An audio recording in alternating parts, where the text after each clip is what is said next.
ଆଜ୍ଞା କୁହୁଡ଼ି ତ 3-4 ଦିନ ହେଲା, ଗତ 3-4 ଦିନ ହେଲା ନା ରାସ୍ତାଘାଟ ନା ସମୁଦ୍ର ନା ଆମେ ଘରୁ ବାହାରି ପାରୁନୁ। ସକାଳ ବେଳା ପୁରା କୁହୁଡ଼ି ଏତେ ଚାଦର ଛାରିକି ରହୁଛି। ଆମ ଅଞ୍ଚଳର ପ୍ରସିଦ୍ଧ ମା ମଙ୍ଗଳା ମନ୍ଦିର ବି ଦେଖାଯାଉନି। ଆମେ ଆଜି ସକାଳେ ଯାଇଥିଲୁ ମନ୍ଦିରକୁ, ମନ୍ଦିର ବି ଦୃଶ୍ୟମାନ ହଉନାହିଁ। ନା ଆଜ୍ଞା ସକାଳ 9ଟା ପର୍ଯ୍ୟନ୍ତ କୌଣସି ପ୍ରକାର ଗାଡ଼ି ଘୋଡ଼ା ସମ୍ପର୍କ ହେଇପାରୁନି, କି ଚଲେଇ ପାରୁନୁ, କି ରାସ୍ତାଘାଟ ଦେଖାଯାଉନାହିଁ। ଆଜ୍ଞା ଆସିଲି ଏବେ ତ ଓଦା ହେଇଯାଇଛି, ଆପଣ ଦେଖୁଥିବେ ଆଉ। ମୁଁ ଗ୍ଲାସ୍ ଲଗାଏ, ଗ୍ଲାସ୍ ବି ମୋର ଲଗେଇଲେ ଦେଖାଯାଉନି ବୋଲି ଗ୍ଲାସ୍ ବି ଖୋଲିଦେଲି। ନାଇଁ ଆଜ୍ଞା 50 ମିଟର୍ସ ଭିତରେ ରେଡିୟସ୍ ଭିତରେ ଦେଖାଯାଉଛି, ଆଉ ତାଠୁ ତ ଅଧିକା ଦେଖାଯାଉଛି। ଆଜ୍ଞା ନିଶ୍ଚୟ।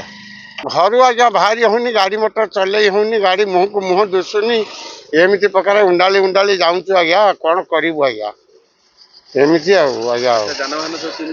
ଯାନବାହନ ଆସ୍ତେ ଆସ୍ତେ ଧୀରେ ଧୀରେ ଏମିତି ଯାଉଛନ୍ତି, ରହି ଯାଉଛନ୍ତି ଠାକେ ଠାକେ, ଏମିତି ପ୍ରକାର ପରିବେଶ ଚାଲିଛି ରୋଡରେ ଆଉ। ଚାଷବାସ ତ ଗଲା, ମୁଗ ଗଲା, ବିରି ଗଲା, ପନିପରିବା ଗଲା, ସବୁ ଗଲା, କୁହୁଡ଼ିରେ ସବୁ ଜଳିଗଲା ଆଉ। ହତାଶ ହେଇଗଲେ ଚାଷୀ କୂଳ ଆଉ। କିଛି ଦୁଷି ପାରୁନି ଆଜ୍ଞା, ଏ କୁହୁଡ଼ିରେ କିଛି ଅଦୃଶ୍ୟ ଭଳିଆ ଦଉଛି ଆଜ୍ଞା, କିଛି ଦୁଷି ପାରୁନି ଆଜ୍ଞା। ନାଇଁ ଆଜ୍ଞା, ମୁଁ ଆଇଲା ଆଜ୍ଞା ଏଇ 2 କିଲୋମିଟର ବାଟକୁ ମତେ ଘଣ୍ଟାଟା ଧରିଗଲା ଆଜ୍ଞା। ଏ କୁହୁଡ଼ି ଆସିପାରୁନି, ଉଣ୍ଡାଳି ଉଣ୍ଡାଳି ଆଉଛି ଆସ୍ତେ ଆସ୍ତେ ଆସ୍ତେ ଆସ୍ତେ ଗୋଟି ଗୋଟି। ସେମିତି ଧୀରେ ଧୀରେ ଆଜ୍ଞା ଯାଉଛନ୍ତି ଉଣ୍ଡାଳି ଉଣ୍ଡାଳି, ଆଉ କ'ଣ କରିବେ ଆଜ୍ଞା। ହଁ ବହୁତ କଷ୍ଟ ହଉଛି ଆଜ୍ଞା।